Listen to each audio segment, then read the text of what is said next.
What up, Vital MT Beers? Welcome to our $2,500 mountain bike. Dude, just show Trixie Huck the flat or something.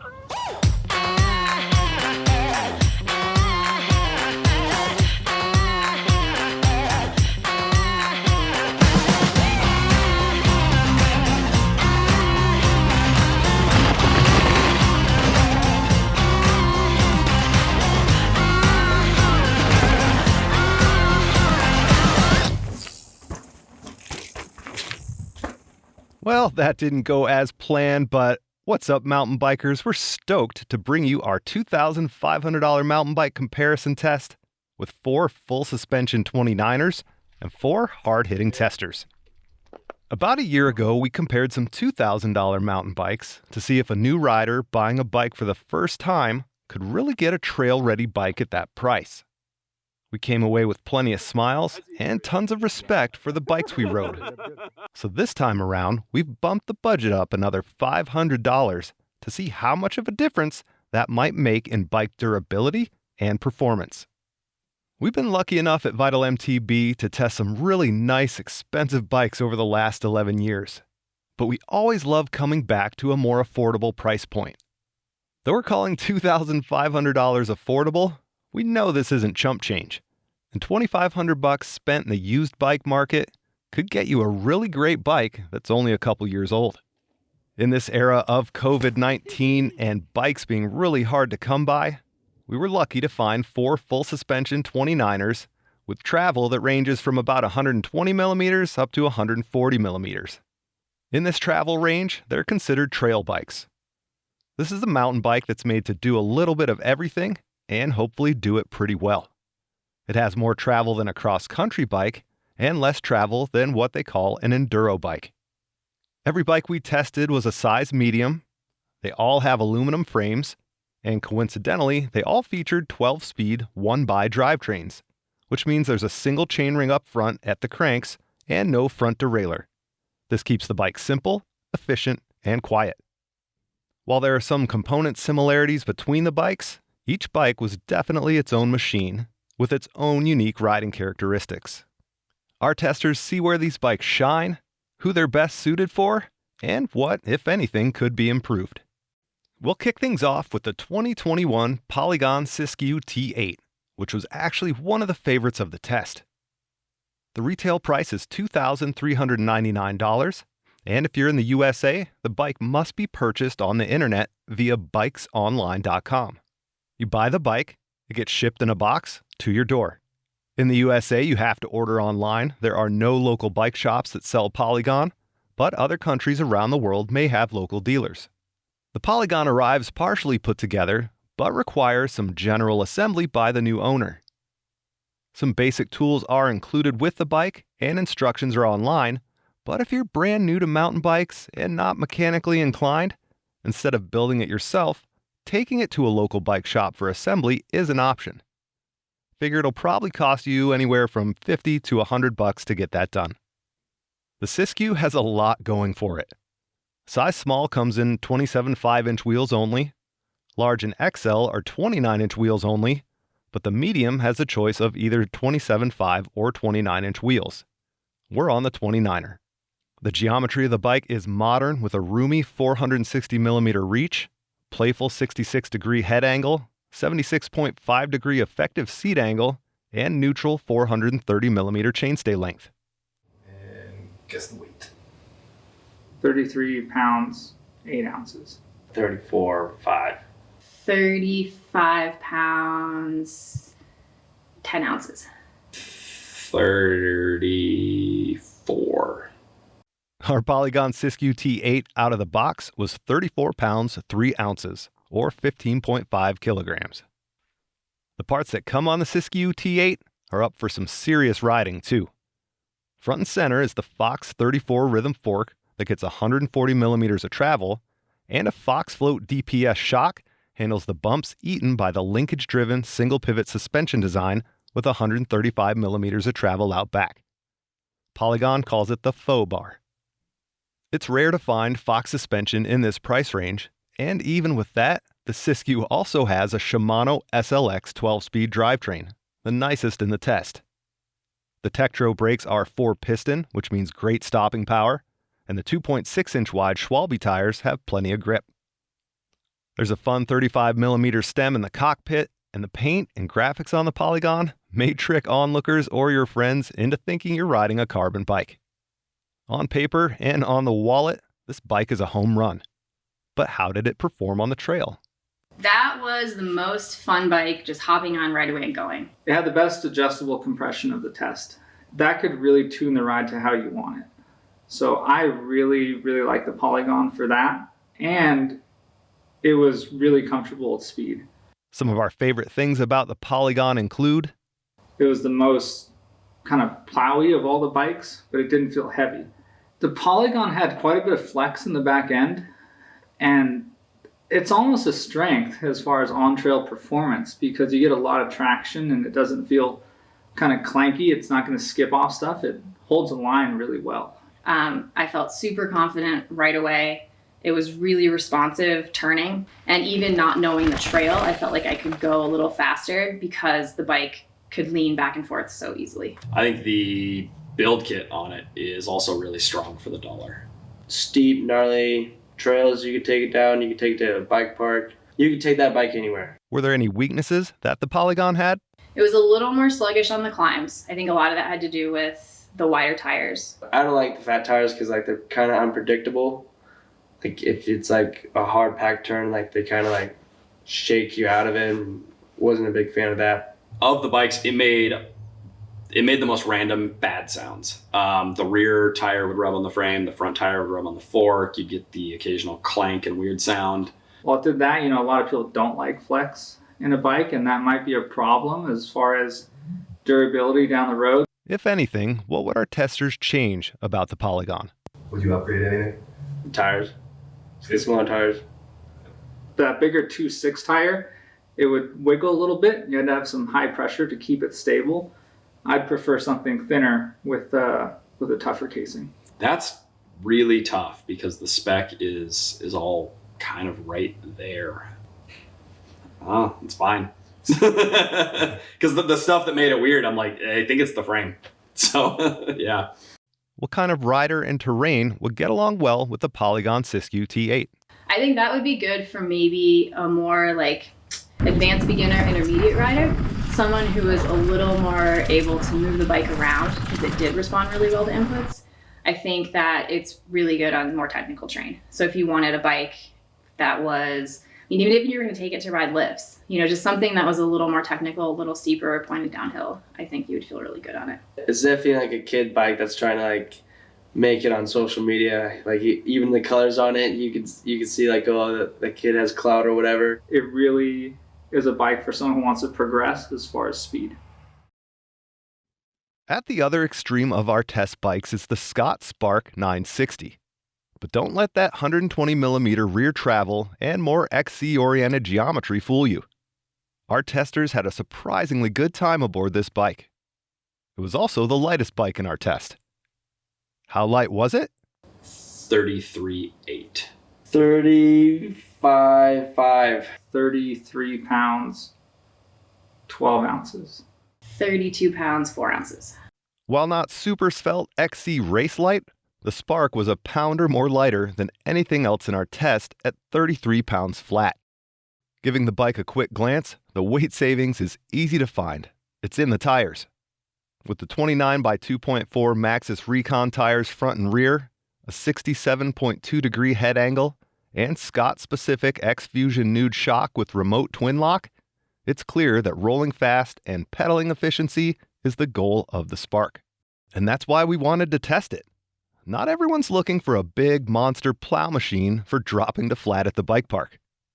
The Scott Spark 960 is at the top of our budget at $24.99, but we actually requested its sibling 970 model that costs $1,999. But with COVID and all, it was not available, so we took what we could get. The spec on our 960 featured a 12-speed Shimano drivetrain with that tricky bike industry eye candy bait and switch high-end derailleur. In this case, a Shimano XT. The rest of the drivetrain is Shimano Dior level, which is totally acceptable. The bonus of any 12-speed Shimano setup is the microspline-equipped boost rear wheel, which means upgrading to any level of nicer Shimano drivetrain componentry is possible without a new rear hub. A press-fit bottom bracket isn't our favorite these days, and the Shimano MT201 brakes stop the bike, but for bigger riders, the power may be underwhelming. Keeping in line with Scott's tradition of on-the-bike adjustability is that X-Fusion Nude shock with Scott's twin lock feature. The RockShox Judy Silver TK with 130 mils of travel is also adjustable on the fly. Both shock and fork have a lever on the handlebar that lets a rider adjust the compression. The shock can be fully open for descents, halfway closed for what Scott calls traction control, or fully locked out for no suspension movement during climbs. At Vital, we rarely use these kind of gizmos and find that the added complexity could lead to durability issues, and the clutter of cables and levers in the cockpit area isn't very appealing. In the case of the Scott, the lockout lever is in a position where we normally find a dropper post lever, so there was a bit of habit breaking to activate the pretty short 125mm dropper seat post instead of locking out the suspension. Geometry is what we'll call fairly old school, with a short 432mm reach on our medium and a slack 73.8 degree seat angle. The effective top tube length, however, was only 1mm shorter than the Polygon thanks to that seat angle. Remember that 67.2 degree head angle? Yep, on paper, this isn't the bike that most of our testers would have their eye on. But did that matter? How did the Scott Spark perform on our test laps? The Scott Spark had some notable highlights. It's an execution of the classic cross-country bike, and those strengths are going to be an efficient bike, something that moves quickly through rolling terrain. It was a bike that I found I could keep up pedaling a lot easier. The Scott was a good cohesive package as far as it had a job to do. It could get from point A to point B pretty fast, and it was really predictable. It's not the bike for the lazy rider, but I think it was a good overall ride, and you had to be on it, and I thought that was cool. What were the weaknesses of the Scott Spark? Weaknesses are going to come at the extremes. It does have a rider weight forward feel to it, so it does feel like your weight is kind of forward on it. So when it comes into like jumps or the potential for steep bits, you're definitely working to keep your weight back on that bike. It's one of those bikes that, like, if you change anything on it, it's gonna get messed up. Like, if you change the bars, the stem's not gonna work. If you change the stem, the bar's not gonna work. You feel all of the trail, but kind of like that's a weakness in some aspects because it can kind of toss a rider around, but it was a really efficient pumping bike. So you can pump through the terrain, and that helps. It's less fun than the others, I'd say, because it communicates, what's going on really well, but once you start going a bit faster on that bike, it's chattery, and it's hard to feel confident going that little extra bit as far as speed or distance or whatever. What would our testers change, if anything, about the Spark? I would put a more aggressive front tire. The Recon works fine in the rear because I think there's a predictable element to it when it breaks loose, but it does happen early. Having that feeling at the rear of the bike, I think, is something that a lot of riders can manage, but having it at the front of the bike makes for something that will erode at your confidence, and I think it downplays what I think the bike is capable of overall. That one was actually a tricky one. I didn't like the seat, but I think mostly it'd be changing tires. I would want a tire that had a little more bite in the front. Maybe consider going to the cheaper model. I think it's the 970. And that bike is $500 less. You can upgrade the suspension as far as the front end goes. And I feel like for similar components and, a similar price point, you can have way better suspension. Not everyone is looking for a big travel enduro bike, so what kind of rider and terrain would suit the Scott Spark? I think it's for any high schooler that wants to get into XC racing. Like, I know a bunch of high schoolers have XC races at the local schools and everything. I think that's a perfect bike for them because they can make some backyard jumps and still hit them on it and go race XC races at high school. This is a cross-country bike, so this is for cross-country riders, and that's going to be your NICA racer. They're going to kill it on this thing. It's going to be awesome. That's going to be somebody that wants to go out all day or is more used to that traditional cross-country style. This bike is right up their alley. I would say someone who wants to do log the miles, an XC rider, maybe someone getting into XC racing. It was really good on a lot of different types, which was kind of surprising. But I think mostly it would be best for kind of more XC, more mellow terrain, putting in the miles. You have a high school kid who's working hard, they're saving up, and maybe the parents contribute a little bit, and they want to race the NICA series or something like that, and have fun on trail rides. That's the exact bike you should get. As we learned in our budget test about a year ago, sometimes the bikes we may not favor on paper showed us a hootin' hollerin' good time on the trail. If you need to shave $500 from your budget, eye up the Scott Spark 970 at $19.99, and you'll be ready for plenty of miles on the trails. Made in Canada. That's right, the alloy frame of the Devinci Marshall is cut, welded, and assembled in Quebec and features a lifetime warranty. Now, we keep bringing up issues due to the coronavirus, and they don't stop with the Marshall. When we received this bike for our test, the price of the Marshall was $2,099 US, and we were hyped, a bargain for sure.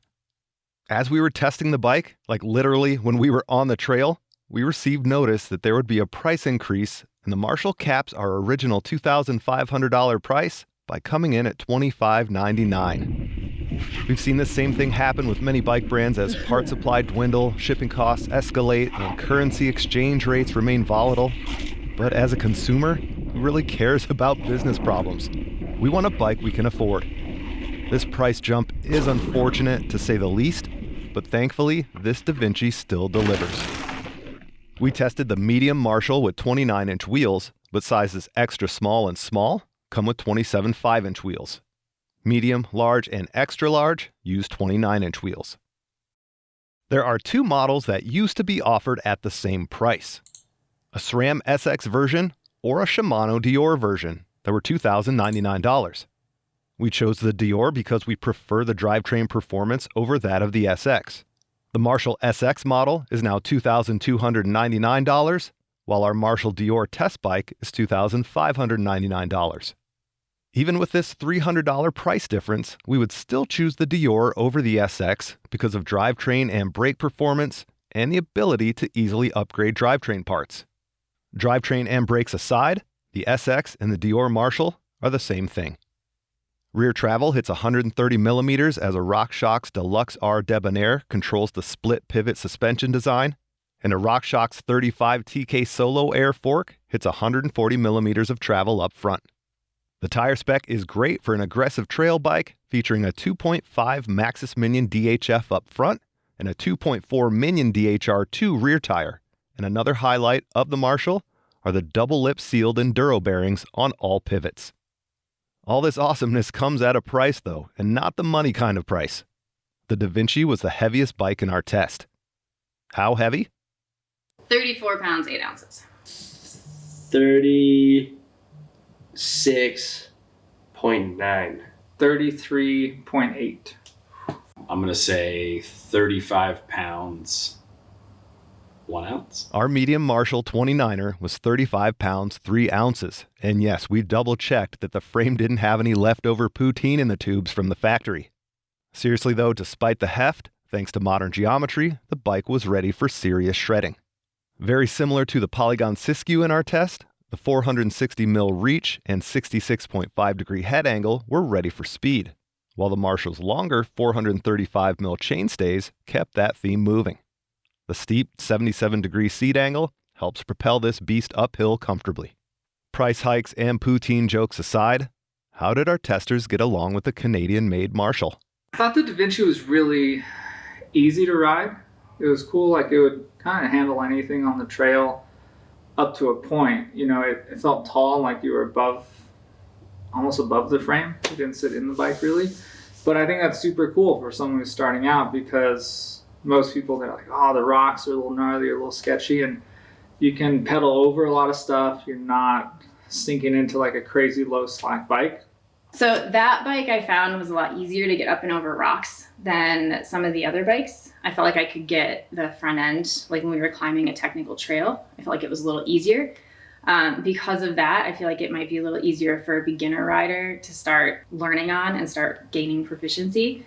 I would say it had a very nice planted feel to it. I feel like it got very upset when it came to mid-size hits or rocky bits.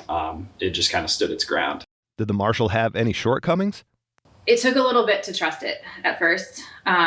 It felt like, it was a little more vague than some of the other bikes. It was not as responsive to inputs as some of the others. And so I think it took just a little bit more time to figure out. Kind of like always put me up high in the bike. Like I wish like maybe like the BB was lower or like you could just like, it was hard to just get underneath the bike. Like it just always like stood you up. I felt like once you kind of got into the high-end stuff, didn't want to turn and jump at the same time. It felt a little top-heavy, a little tipsy. On trail, the Devinci felt quite a bit more cumbersome. What would our testers change, if anything, about the Devinci Marshall? It's hard to say. I don't think it's something that you have to upgrade right out of the box. It's a pretty darn good bike. If you upgraded stuff on the Devinci, you're going to have that one part that shines. And the whole bike was very good for the price. For me, I would change the dropper post, the length of it. I like to have the seat out of the way when I'm doing like going down technical stuff or jumping it, and I had to lower the seat. That was something that stood out, is like you definitely felt on top of the bike, but I think maybe with a lower seat post for the descents, you'd kind of feel a little bit more in it. Maybe the stem. I think that's just me though. Like I always like a shorter stem, and that might be able to get me underneath the bike more. Knowing the spec, geometry, and weight of the Marshall, what kind of rider and terrain would suit this bike best? I would say it's for anybody except for like maybe long day haulers and XC warriors. But other than that crowd, it's anybody that wants to mountain bike. I think it handled the rockier stuff quite well. It climbed the technical stuff well. And I think it's a good bike that someone would be able to progress on. I think the Devinci is for anybody trying to get into mountain biking. It's a good all-around bike. Like it'll go to any bike park and rip. Like there wasn't too many spots where it's like, oh, I need more bike. It's odd. I can pick trails for all the other bikes, but I can't really pick a great trail for the Devinci, and not in a bad way. I think it can kind of do everything, and I think that's good. But your rider who's debating which bike should I get, this or that, and they don't know like who they are, I think it's great for that. You just want a really good do everything bike, and you're okay with a little noise, go for it. Then the Devinci's good. If you want to go fast down the hill and let the bike do the work, the Devinci Marshall should be on your short list. Keep in mind that this bike is $500 more than when we got it for testing. It's now $25.99, but that may just be the reality of our new MTB world. Grab some mastic tape, quiet the Marshall up a little bit, get to charging on this Canadian-made trail bike with a lifetime warranty. Last and certainly not least is the Cannondale Habit 5, which was also not immune to some COVID chaos. We actually received a model year 2020 Habit 5 because the 2021 was out of stock at the time of our test. We still grabbed the bike because the frames are the same, and we've had enough experience on the 2021's components to assess the value and performance of that bike. Our model year 20 Cannondale Habit retailed for $2,700 with a SRAM SX 12-speed drivetrain, Fox DPS shock, RockShox 35 Gold Fork, and Maxxis Minion DHF High Roller 2 tire combo. The 2021 Habit 5 is $200 less at $2,500 US, but comes with a Shimano Dior 11-speed drivetrain, yep, 11, not 12-speed, RockShox Deluxe Select Debonair shock, and RockShox 35 Silver Fork, very similar to what was on our Devinci Marshall test bike. Finally, tires are a performance differentiator between the two model years. The Maxxis combo on our 2020 bike is great for hard-charging trail riding, while the Maxxis Ardent tires spec'd front and rear on the 2021 Habit leave us a little less excited. Build differences aside, however, the Habit was put to the test as our riders chased their inner rat boy. The shorter, dare we say fun geometry on our medium reveals a 430mm reach, 66-degree head angle, 74.5-degree effective seat tube angle, and 435mm chainstay length, making the Habit 5 prime for on-trail jibbing and bonking. How heavy was the Habit? 33 pounds, 2 ounces. 35 pounds, 2 ounces. 35. 34.4. At 34 pounds, 2 ounces, it was the second lightest bike in our test. So, did our riders spend their time trying to flick like Jasper Penton? Here are some of the highlights of the Cannondale Habit 5. It was a really encouraging bike where it felt pretty light and it felt like it wanted to, jump off things and have a good time. And you see the videos of Ropalato and some of the other guys on it now, like, oh yeah, that totally fits with how I felt the bike worked. That was another really stable bike when you got on it. It was easy to hop on and ride, and to ride in technical terrain, and it felt pretty good. Really nice in the corners. What I noticed is anything with like kind of a little bit of a burn to it, you can push and build speed through it. They're probably gonna buy that bike. You're gonna probably try to be like Rat Boy and Jasper and just whip it and make it on social media. Where, if anywhere, did the Habit fall short? That one took a little more input to move around than the Polygon. I think that there was also a little more feedback through the feet, which we were able to see even when Trixie was riding the bike. You could actually see it. It was a little more unsettled, but it didn't translate into, it wasn't throwing me around at all. You just felt a little more. For someone that wasn't expecting it, it could be maybe off-putting if they weren't aware of what it was doing. I noticed coming through, following the guys a couple days ago, there's a section of trail where you kind of have to bear right and punch through a series of rocks. And that was the only bike that I really felt kind of getting bounced or pushed offline with, that I had to kind of bulldog my way through. It felt stable on certain speeds. If you're going slow, it's stable, or if you're going trail speed, it's stable. But then once you go a little faster, it kind of got wobbly. I think with most bikes that are fun and playful, they almost all have the weakness of being kind of harsh. And the Cannondale felt harsh. There's some pedal feedback when you accelerate, and the frame will give you a lot of feedback when you hit bumps. You're not going to have the perfect everything bike, and to get that poppy feel, I feel like we kind of blew through the stroke and the shock, and it was easy to jump off that, firm bottom. But when we were really hitting stuff and bigger successive hits, it was clank, clank, clank, and you'd really kind of feel that in a bad way. What would our testers change about the Cannondale Habit 5? It could use a longer dropper for sure. When the seat's down low, it feels just like an absolute toy machine, but it's not enough to get you back to the proper seat height.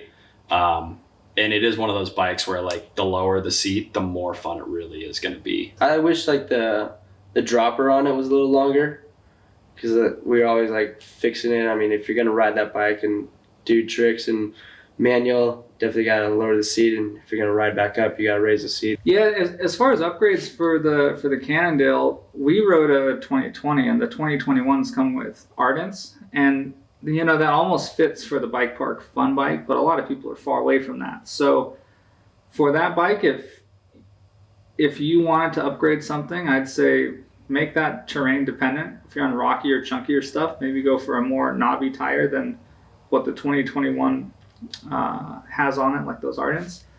Go for something, you're gonna go the Minion front on the Maxxis or a Butcher or something like that. Do something that's a little bit more grabby. Knowing the pedigree of the Cannondale Habit, what kind of rider and terrain would suit this bike best? I think that again would be similar to the Polygon. It would be a more advanced beginner / intermediate rider that wanted to ride more technical terrain. I think it would be really good in that kind of stuff. The bike is going to be for somebody that is, I would say, a more aggressive rider on a budget. I think if you're a novice rider and you get on this bike, it might throw you a little bit. I would think it'd be for a younger kid, someone who wants to play around, who wants to jump and do that stuff. It's great. Not someone who's going to climb all day, because you're going to be kind of in the back seat on that bike, but sprint up some climbs, have some rolly stuff, and have fun with it. Yeah, that seems like a younger rider. At $2,500, the 2021 Cannondale Habit 5 seems a lesser value than the 2020 model we tested. For only $200 more, our 2020 had nicer suspension and tires, along with a 12-speed drivetrain. While the 11-speed drivetrain on the 2021 is peculiar, the wide range of its 11 to 51 tooth cassette is solid. But the Hyperglide freehub body it uses means upgrading to 12-speed Shimano would require a new rear hub too. And Dual Maxxis Ardent tires seem a bit skimpy in our opinion.